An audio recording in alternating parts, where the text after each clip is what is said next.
ବ୍ରହ୍ମକମଳ ଗଛ ବିଷୟରେ ମୁଁ ପାଖାପାଖି 4 ବର୍ଷ ତଳେ ହିଁ ଜାଣିଥିଲି ଆଉ ସେବେଠାରୁ ଅପେକ୍ଷା କରିଥିଲି କେବେ ମୁଁ ବଗିଚାରେ ଆଣି ଗଛ ଲଗେଇବି ଆଉ ସେ ଫୁଲ ଫୁଟିବ ଆଉ ସେଥିରେ କଢ଼ ଦେଖିକି ମୁଁ ବହୁତ ଖୁସି ହେଇଯାଇଥିଲି। ଆଜି ସକାଳୁ ଲାଗିଲେ କି ଏଇ ଫୁଲ ଗୁଡ଼ିକ ଫୁଟିବ କାହିଁକି ନା ତା କଢ଼ ଦେଖିକି ସେମିତି ଲାଗୁଥିଲା।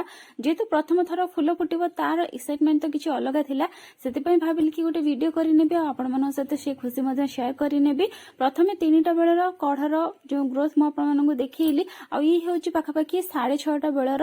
ତ ସେତେବେଳକୁ କଢ଼ ସେମିତି ହିଁ ଥିଲା, ଖୋଲି ନଥିଲା। ତ ଲାଗିଲେ କି ଆଜି ଫୁଟିବନି କାଲି ଫୁଟିବ ବୋଧହୁଏ। ତାପରେ ଯେତେବେଳେ 8ଟା ବେଳକୁ ଯାଇକି ଦେଖିଲି ଫୁଲ ଧୀରେ ଧୀରେ ଖୋଲିବା ପାଇଁ ଲାଗୁଛି, ତାର ଖୁସି ତ କିଛି ଅଲଗା ପ୍ରକାର ଥିଲା। ମୁଁ ବହୁତ ଖୁସି ହେଇଯାଇଥିଲି, ଯାହା ହଉ ଫାଇନାଲି ଫୁଲ ଫୁଟିଲାଣି। ତାପରେ 8:50ରେ ଯାଇଥିଲି ଆଉ ସେତେବେଳକୁ ତାର ପାଖୁଡା ଅଲମୋଷ୍ଟ ଖୋଲି ଯାଇଥିଲା କହିଲେ ଚଳେ, ବାସ୍ ଆଉ କିଛି ଖୋଲିବା ପାଇଁ ଥିଲା। ଅପେକ୍ଷା କରିଥିଲି ସ୍ୱାମୀଙ୍କୁ, ସେ ଆସିଲା ପରେ ଏଇ ଫୁଲ ଗୁଡ଼ିକୁ ଯାଇକି ଦେଖିଲୁ। ପାଖାପାଖି 9:30 ବେଳକୁ ତାର ପାଖୁଡା ଗୁଡ଼ିକ ପୁରା ଖୋଲି ଯାଇଥିଲା। ତାପରେ ଯାହା ଯେତିକି ଜାଣିଛୁ ସେତିକି ପୂଜା କରିକି ଫୁଲ 2ଟା ତୋଳି ଆଣିଥିଲୁ, କାହିଁକି ନା ସମସ୍ତେ କୁହନ୍ତି କି ଏଇ ଫୁଲ କୁଆଡେ ନେଇକି ଶିବ ମନ୍ଦିରରେ, କେହି କୁହନ୍ତି ଜଗନ୍ନାଥ ମନ୍ଦିରରେ ଦେଲେ ଯାହା ମାନସିକ କରିଥାନ୍ତି ତ ସେଇଟା ପୂରଣ ହୁଏ କିମ୍ବା କିଛି ଖୁସି ଖବର ମିଳିଥାଏ। ତ ସେଥିପାଇଁ 2ଟା ଯାକ ଫୁଲ ତୋଳି ଆଣିଲୁ ଆଉ ତାକୁ ରଖିଦେଇଥିଲୁ।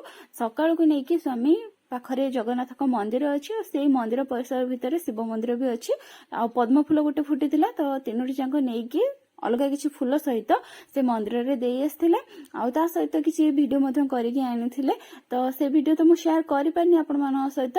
ତ ଫୁଲ ବହୁତ ସୁନ୍ଦର ଦେଖାଯାଉଥିଲା, ସେମିତିରେ ତ ଧଳା ରଙ୍ଗର ଫୁଲ ଯେଉଁ ଥାଏ ବହୁତ ସୁନ୍ଦର ଲାଗେ ଆଉ ୟାର ଯେଉଁ ଲୁକ୍ ଅଛି ଇଏ କିଛି ଅଲଗା ପ୍ରକାର ଦେଖିବା ପାଇଁ ସମସ୍ତେ ଅପେକ୍ଷା କରିଥାନ୍ତି ନିଜ ନିଜ ବଗିଚାରେ ବ୍ରହ୍ମକମଳ କେବେ ଫୁଟିବ ଆଉ ଫୁଲ ଫୁଟିଲା ପରେ ଖୁସି ତ କହିଲେ ନ ସରେ। ଆଉ ସେଇ ଯେଉଁ ଫୁଲ ଫୁଟିବାର ପୁରା ଫୁଲ୍ ଭିଡ଼ିଓ ଗୋଟେ ମୁଁ କରିଛି ଆପଣମାନଙ୍କ ସହିତ ସେୟାର ମଧ୍ୟ କରିଛି, ଯେଉଁମାନେ ଦେଖିନାହାନ୍ତି ତାର ଲିଙ୍କ୍ ଅଛି ଦେଖିପାରିବେ।